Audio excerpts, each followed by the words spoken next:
Hello and welcome back to Let's Play Crash Bandicoot 2.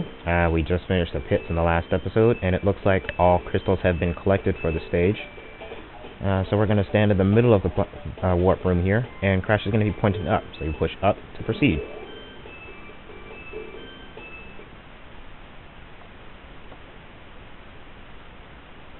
And our first boss battle.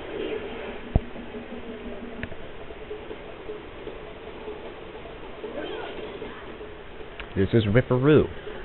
He's in a straitjacket and he uses a cane, but he doesn't attack us directly. He creates TNT panels, and he tries to blow us up that way, and they blow up in order. After the explosions hit him, he tries again with nitro crates, and these act just as normally as regular, normal nitro crates would behave. The explosion will blow up, and after that he's wide open. So you can attack him in any form that you'd like, and you can take him down.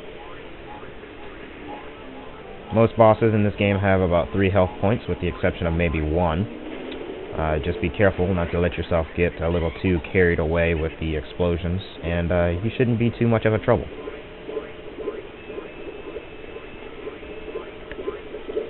If I knew more about Ripperoo, I could tell you a little bit more about him, but I really don't. He appeared in the first Crash game in a similar setting where there was water. I don't remember the boss battle too well, but I think he fell into the water or something.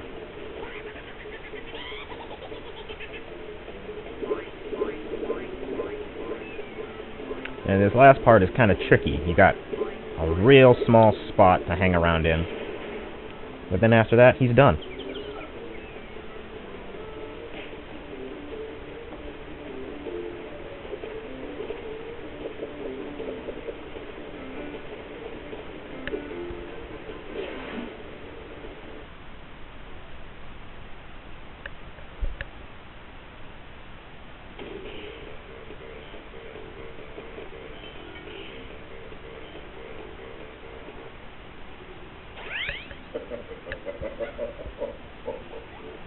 I see that Ripperoo failed to prove much of a challenge yet again. But back to business. There are crystals to be gathered, 20 to be exact. The planets will align shortly, all 13 of them, and this will create a power great enough to rip the Earth apart. Properly utilized, however, the crystals can absorb and contain the Earth. Is that you? I've been looking everywhere. I don't have much time to tell you this. You have to be careful. Trusting Cortex seems a little unwise. I can't keep the data path open for you need it. What was Coco saying? We can't trust Cortex? Oh, that sounds a little odd. We've got 5 more doors, and our warp room has changed a little bit. Instead of being a forest base, it is now ice base. But the ice doesn't slow you down, and if you want to go back to the first warp room, all you got to do is just stand in the middle and push down. And we're back in the first one. Now, if you want to challenge any of the bosses again, you can. You just hold down the triangle as you're going up through the warp room, and you'll be taken back to their teleporter. I'm going to take on this stage Barrett, with this little barking polar bear here. This is Polar. You can jump on him a number of times and get about 10 lives out of him, but I'm not going to do that because I have 34. But let's move on.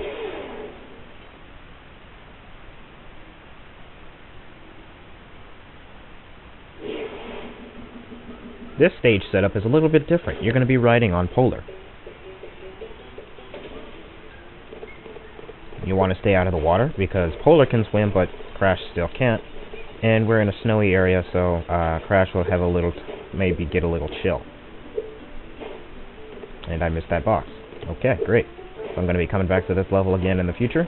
Going to try to collect that gem for it. But for right now, I'm just going to keep going through. And there's the crystal. Whales will kill you.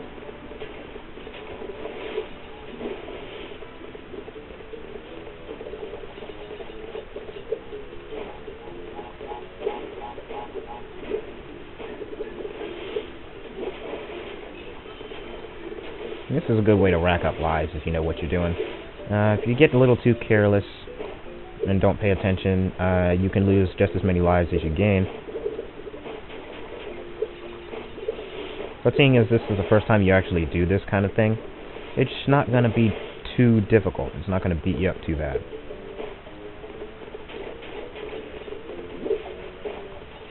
But me being a perfectionist, I usually kill myself on purpose just to get those boxes as I pass through. But I'm going to come back for it another time. And as you can see, I missed one. As you're coming back into the warp room, you have ice, but nothing to slow you down.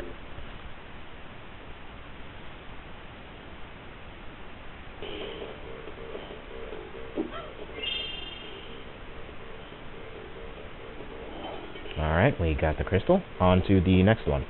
Let's try the eel deal. We're going in the sewers.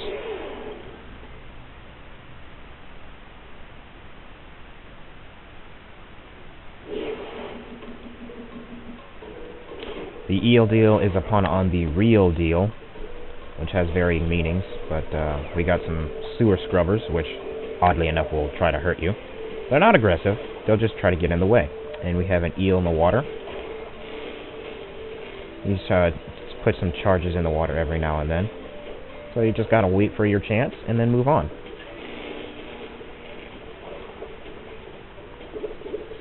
We've got a mouse that will actively chase you. His sides are protected, but his body is not. So what you do is just jump on top of him, but as you can see, as I move left and right, so does he. So, just jump on him, and he's done. You got another enemy that will actively chase you. These mice are kind of annoying. The soap scrubbers. Combo. Get them out of here. I'm going to take a fork and going to the right here. We got a regular box. We've got a whole bunch of nitro boxes. The Crash universe doesn't tell you, but it's a huge hint on the green gem.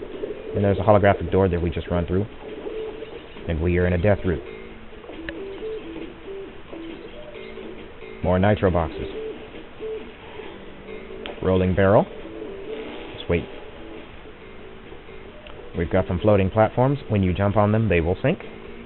So jump carefully. Try not to fall into the water like that.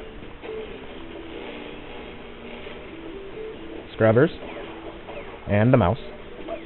And I thought I jumped on top of him. Grab the gem and head back. You got what you came for. There's no point in sticking around.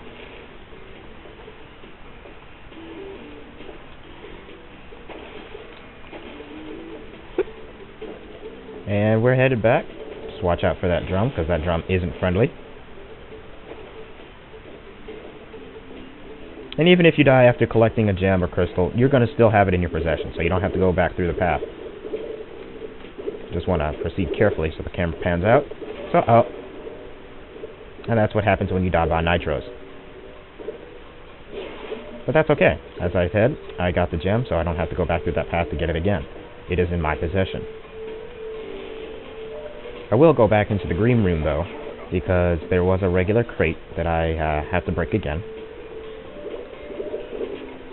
Because I want completion, and if there are crates sitting around nitro boxes, when you activate the nitro action switch, blows up all the nitro crates, but any boxes that may be sitting next to them that could explode don't. They don't break.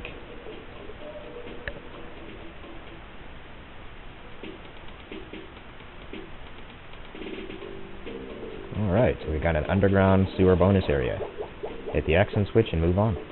Body slam it.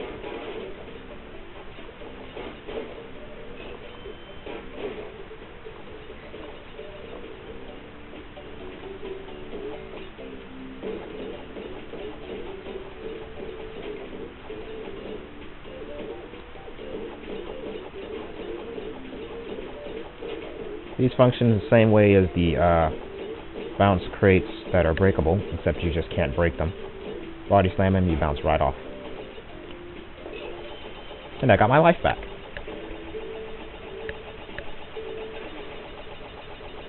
Bonuses are a great way to keep your lives up, even if you're having trouble with the rest of the stage.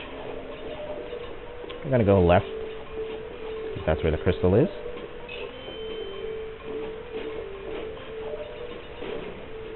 Got some more super crates. How to use those body slams on to crack them open.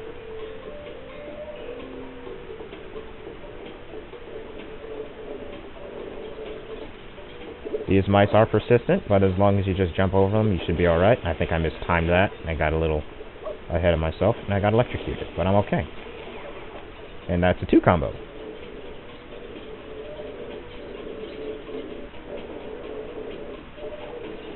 More super crates.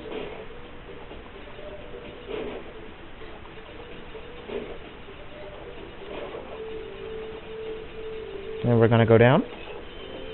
And we are in another area that has bars. Controls are basically the same. Jump up and he'll grab them automatically. Jump again to let go. Crash can also spin on these bars. And if he wants to pull his leg up for whatever reason, he'll pull his legs up. You can hold that pose indefinitely. But there are some enemies that can't be defeated, so you just have to avoid them at all costs. And you've got to hang on to these bars because the ground is too hot for him to touch. Bright red metal usually says that it's hot. In the real world, metal turns red when it's superheated. So those same rules apply here. So try not to fall.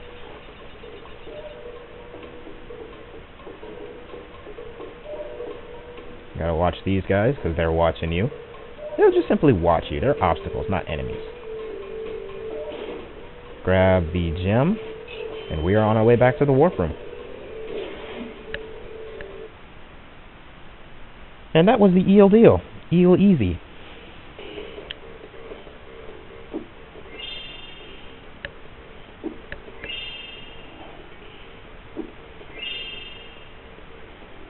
I'm gonna skip his dance. I'm gonna pause it. Thanks you guys for watching. I'm gonna join you again in part 6. This is Kage Knight Andrew signing out.